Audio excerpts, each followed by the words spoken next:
ಈಗ ಕಡಲೆಬೇಳೆ ಮತ್ತು ಹೆಸರುಬೇಳೆನ ಒಂದೆರಡು ಸಲ ತೊಳೆದ್ಬಿಟ್ಟು ನೀರ್ಲನ್ನು ನೆನೆ ಹಾಕ್ಬಿಡ್ತೀನಿ. ಒಂದು 2 hours ನೆಂದರೆ ಸಾಕು.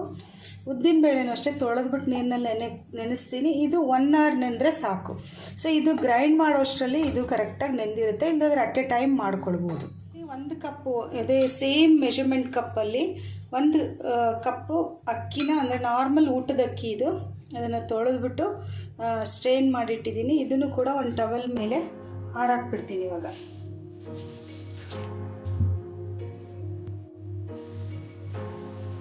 ಒಂದು 1/2 hour ಡ್ರೈ ಆಗಿಬಿಡತ್ತಿದ್ದು. ಆಮೇಲೆ ಇದನ್ನು ರವೆ ಥರ ಮಿಕ್ಸಿನಲ್ಲಿ ಮಾಡ್ಕೊಂಡ್ರಾಯ್ತು.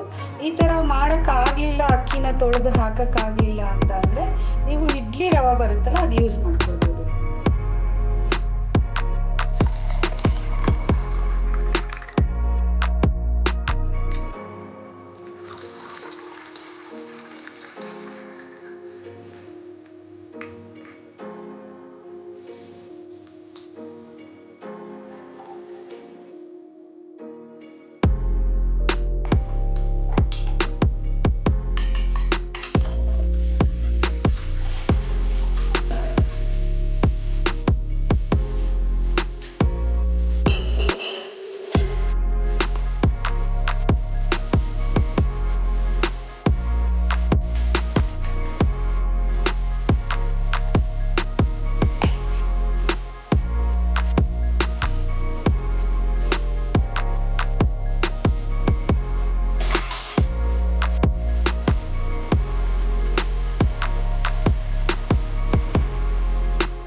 ನೈಟ್ ಇವಾಗ 7:30 ಆಯಿತು. ಎಲ್ಲ ಕೆಲಸನೂ ಆಯಿತು ನಂದು.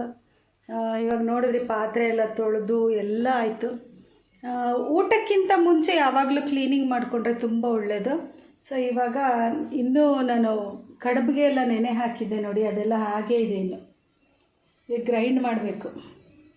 ಸಾಂಬಾರಲ್ವಾ, ಬೇಗ ಹುಳಿ ಬರುತ್ತೆ. ಇದಕ್ಕೇನು ತುಂಬ ಫರ್ಮೆಂಟೇಷನ್ ಬೇಕು ಅಂತಲೂ ಏನಿಲ್ಲ ಕಡುಬಿಗೆ. ಸೊ ಇವಾಗ ಅಡುಗೆ ಮನೆ ಹೇಗಿದೆ ನೋಡೋಣ. ನಮ್ಮದು ಇನ್ನೂ ಊಟ ಆಗಿಲ್ಲ ಅಂತ ಹೇಳಿದೆ. ಅಡುಗೆ ಮಾಡಿದ ಪಾತ್ರೆಗಳು ಎಲ್ಲದೂ ತೆಗೆದು ತೊಳೆದಿಟ್ಬಿಟ್ಟಿದ್ದೀನಿ. ಸಾಂಬಾರು ಸ್ವಲ್ಪನೇ ಇತ್ತು, ದಾಲ್ ಥರ, ಅದು ಅಷ್ಟಿಟ್ಟಿದ್ದೀನಿ. ಅನ್ನ ಇಷ್ಟಿದೆ, ಅದನ್ನು ಇಟ್ಟಿದ್ದೀನಿ.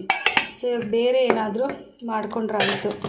ಇದು ಪೃಥ್ವಿ ವೆಜಿಟೇಬಲ್ ಎಲ್ಲ ಹಾಕಿ ನೂಡಲ್ಸ್ ಮಾಡಿಸ್ಕೊಂಡಿದ್ಲು. ಅದು ಹಾಗೆ ಇದೆ, ಈವ್ನಿಂಗ್ ಮಾಡಿದ್ದು. ಇವಾಗ ನೈಟು ಮಾಡ್ಕೊಂಡ್ರೆ ಆಯಿತು. ಇನ್ನೊಂದು ಏನಂದರೆ ಹುಳುಸೊಪ್ಪು ಮಾಡಿದ್ದೆ, ಅಂದರೆ ಅರವೆ ಸೊಪ್ಪು, ಕುಯಿ ಅರವೆ ಸೊಪ್ಪು ಅಂತ ಹೇಳ್ತಾರೆ ನೋಡಿ. ಅರವೆ ಸೊಪ್ಪಲ್ಲಿ ನಾನು 100 years ರೆಸಿಪಿ ಅಂತ ಒಂದು ವಿಡಿಯೋ ಹಾಕಿದ್ದೀನಿ, ಅದನ್ನು ನೋಡಿ ನೀವು. ತುಂಬಾ ಚೆನ್ನಾಗಿರುತ್ತೆ, ತುಂಬ ಹೆಲ್ದಿ ಕೂಡ.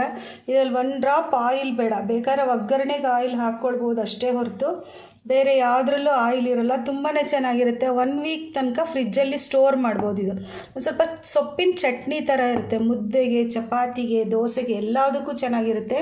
ಸೊ ಎಮರ್ಜೆನ್ಸಿಗಿರಲಿ ಅಂತ ಅಂದ್ಬಿಟ್ಟು ಅದು ಮಾಡಿ ಪಾತ್ರೆ ಎಲ್ಲ ಖಾಲಿ ಮಾಡಿ ಬಾಕ್ಸ್ಗೆ ಹಾಕಿದೆ. ಇಷ್ಟು ಜಾಸ್ತಿ ಇತ್ತು, ಇವಾಗ ರಾತ್ರಿ ಇದನ್ನು ಖರ್ಚು ಮಾಡಿಬಿಡೋಣ ಅಂತ ಅಂದ್ಬಿಟ್ಟು ಹಾಗೆ ಇಟ್ಟೆ. ಸೊ ಪಾತ್ರೆ ಎಲ್ಲ ತೊಳೆದಾಯಿತು. ರಾತ್ರಿ ಹಾಲು ಹೆಪ್ಪಾಕೋಣ ಅಂತ ಅಂದ್ಬಿಟ್ಟು ಸ್ವಲ್ಪ ಬೆಚ್ಚಗೆ ಮಾಡ್ತಾಯಿದ್ದೀನಿ, ಹಾಲು ಬಿಸಿಗಿಟ್ಟಿದ್ದೀನಿ. ಉದ್ದಿನಬೇಳೆ ಮಾತ್ರ ಗ್ರೈಂಡ್ರಲ್ಲಿ ರುಬ್ಬಿಡ್ತೀನಿ, ಯಾಕೆ ಅಂದರೆ ಸಾಫ್ಟಾಗಿ ಬರುತ್ತೆ ಕಡುಬು.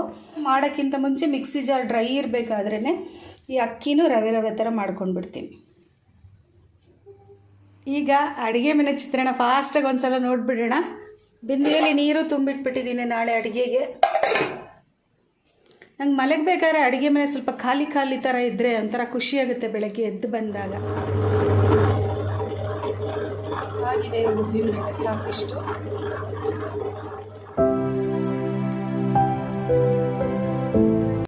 ರವೆ ಮಾಡಾಯಿತು ಅಕ್ಕಿದು. ಇಷ್ಟು ತರಿ ಇದ್ದರೆ ಸಾಕು ನೋಡಿ, ಸಣ್ಣ ತರಿ. ತುಂಬ ದಪ್ಪ ತರಿ ಆದರೆ ಬೇಯೋದು ಕಷ್ಟ ಆಗುತ್ತೆ, ಯಾಕೆಂದರೆ ಬೇಳೆ ಬೇಗ ಬೆಂದೋಗ್ಬಿಡುತ್ತೆ. ಆಮೇಲೆ ನಿಮಗೆ ಕಡುಬು ಹಾರ್ಡ್ ಆಗಿಬಿಡುತ್ತೆ. ಅದನ್ನು ಇವಾಗ ಇದಕ್ಕೆ ಹಾಕ್ಬಿಡ್ತೀನಿ. ಈಗ ಈ ಬೇಳೆ ಎಲ್ಲ ರುಬ್ತೀನಿ. ಇದು ಬೇಳೆ ನಾವು ಆಂಬೋಡೆಗೆ ರುಬ್ಕೊಳ್ತೀವಲ್ಲ ಆ ಥರ ರುಬ್ಬಬೇಕು, ನೈಸಾಗಿ ರುಬ್ಬಾರ್ದು. ಒಂದೊಂದು ಬೇಳೆ ಹಾಗೆ ಇದ್ರೂ ಪ್ರಾಬ್ಲಮ್ ಇಲ್ಲ, ಯಾಕೆಂದರೆ ನೆಂದಿರುತ್ತಲ್ಲ, ಚೆನ್ನಾಗಿ ಬೆಂದೋಗ್ಬಿಡುತ್ತೆ ಬೇಗ.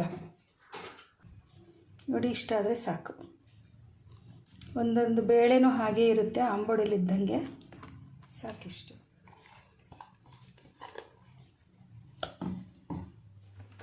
ಮಿಕ್ಸಿ ಎಲ್ಲ ಒರೆಸಿಟ್ಬಿಡ್ತೀನಿ, ಗ್ರೈಂಡ್ರೆಲ್ಲ ಬೆಳಗ್ಗೆಗೆ.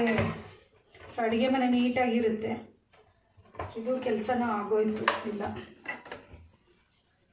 ಇದು ಮಿಕ್ಸಿ ಮತ್ತು ಗ್ರೈಂಡ್ರ್ ತೊಳೆದಿದ್ದು ನೀರು ಹಾಗೆ ಇಟ್ಕೊಳ್ತೀನಿ, ಬೇಕಾದರೆ ಯೂಸ್ ಮಾಡ್ತೀನಿ. ಇಲ್ಲ ಫ್ರಿಜ್ಜಲ್ಲಿಟ್ಟು ನಾನು ದೋಸೆ ಇಡ್ಲಿಗೆ ರುಬ್ಬಿದಾಗ ಫರ್ಮೆಂಟೇಷನ್ ಆಗೋಕ್ಕೆ ಇದು ಯೂಸ್ ಮಾಡ್ತೀನಿ. ನಂದು ಕಿಚನ್ ಟಿಪ್ಸನ್ನಲ್ಲಿ ಈ ವಿಷಯ ಹೇಳಿದ್ದೆ. ದೋಸೆ ಇಡ್ಲಿ ಹಿಟ್ಟು ರುಬ್ಬಿದ ಜಾರ್ ನೀರನ್ನ ನಾವು ಸಪ್ರೇಟಾಗಿ ಇಟ್ಕೊಂಡು ಅದು ಫರ್ಮೆಂಟೇಷನ್ ಆಗೋಗಿರುತ್ತೆ ಈ ನೀರಲ್ಲೂ. ಅದನ್ನು ಫ್ರಿಜ್ಜಲ್ಲಿ ಇಟ್ಕೊಂಡು ಆಗಾಗೆ ನಾವು ಫರ್ಮೆಂಟೇಷನ್ಗೋಸ್ಕರ ಯೂಸ್ ಮಾಡ್ಕೊಳ್ಬೋದು ಅಂತ ನನ್ನ ಸಬ್ಸ್ಕ್ರೈಬರ್ ಅಶ್ವಿನಿ ಅಂತ ಅನ್ನೋರು, ಅವ್ರ ಕೈನಲ್ಲಿ ಹುಳಿನೇ ಬರಲ್ವಂತೆ ದೋಸೆ ಹಿಟ್ಟು ಇಡ್ಲಿ ಹಿಟ್ಟು. ಸೊ ನಾನು ಯೂಸ್ ಮಾಡ್ತೀನಿ, ಅದು ಈ ಥರ ಟಿಪ್ ನನಗೆ ಭಾಳ ಯೂಸ್ ಆಯಿತು ಅಂತ ಹೇಳಿದ್ರು ಅವರು.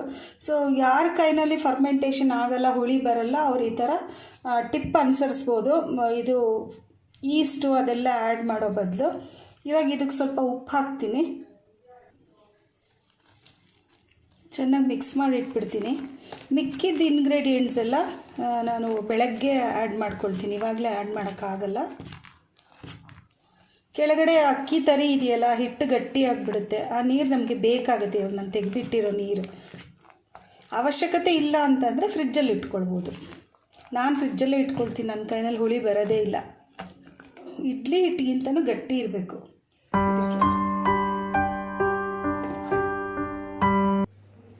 ಸೊ ಇವಾಗ ಅಡುಗೆ ಮನೆ ಕೆಲಸ ಎಲ್ಲ ಮುಗೀತು, ನೀಟಾಗಿದೆ ಅಡುಗೆ ಮನೆ. ಲೈಟ್ ಆಫ್ ಮಾಡೋಣ. ಸೊ ಎಲ್ಲರಿಗೂ ಗುಡ್ ನೈಟ್. ಮಾರ್ನಿಂಗ್ ಮತ್ತೆ ಮೀಟ್ ಮಾಡ್ತೀನಿ ನಿಮ್ಮನ್ನು.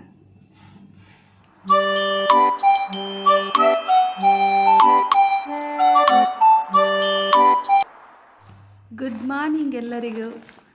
ಇಡ್ಲಿ ಹಿಟ್ಟು ರೆಡಿಯಾಗಿದೆ, ಎಷ್ಟು ಚೆನ್ನಾಗಿ ಉದುಗ್ ಬಂದಿದೆ ನೋಡಿ. ಈ ಸಮ್ಮರಲ್ಲಿ ಅದರಲ್ಲಿ ಬೇಳೆ ಹಾಕಿಬಿಟ್ರೆ ಬೇಗ ಉದುಗ್ ಬರುತ್ತೆ. ನಾನು ನೀರು ತೆಗೆದಿಟ್ಕೊಂಡಿದ್ನಲ್ಲ ಅದು ಸ್ವಲ್ಪ ಬೇಕಾಗುತ್ತೆ, ಯಾಕೆಂದರೆ ಗಟ್ಟಿಯಾಗಿದೆ ಹಿಟ್ಟು. ಅದು ಸ್ವಲ್ಪ ಹಾಕಿ ಮತ್ತು ಹಿಟ್ಟು ಒಂದು ಹದ ಮಾಡ್ತೀನಿ. ಕಾಯಿ ಈ ಥರ ಚೂರು ಚೂರು ದೊಡ್ಡ ಚೂರಿದೆ, ಇದನ್ನು ಚಿಕ್ಕದಾಗಿ ಸ್ಕ್ವೇರ್ ಪೀಸಾಗಿ ಕಟ್ ಮಾಡ್ಕೊಳ್ಬೋದು. ಬಟ್ ಇವಾಗ ಏನು ಮಾಡ್ತೀನಿ ಅಂದರೆ ನಾನು ಮಿಕ್ಸಿನಲ್ಲಿ ದಪ್ಪ ಪೀಸ್ ಮಾಡಿಬಿಡ್ತೀನಿ, ಅಂದರೆ ದಪ್ಪ ಪೌಡ್ರ್ ಮಾಡಿಬಿಡ್ತೀನಿ. ನೀರೇನು ಹಾಕಲ್ಲ, ಹಾಗೆ ಒಂದು ಪೌಡ್ರ್ ಮಾಡ್ಕೊಳ್ತೀನಿ. ಇಷ್ಟು ಪೌಡ್ರ್ ಆಗಿದೆ ನೋಡಿ, ಸಾಕು. ಈ ಕಡುಬು ಹಿಟ್ಟಿಗೆ ಹಾಕ್ತೀನಿ. ಇಷ್ಟು ಕೊತ್ತಂಬರಿ ಸೊಪ್ಪನ್ನ ಕಟ್ ಮಾಡಿ ತೊಳೆದು ಕಟ್ ಮಾಡಿ ಹಾಕ್ತೀನಿ. ನೋಡಿ ಇಷ್ಟು ಒಂದು ಹಿಡಿ ಇದೆ.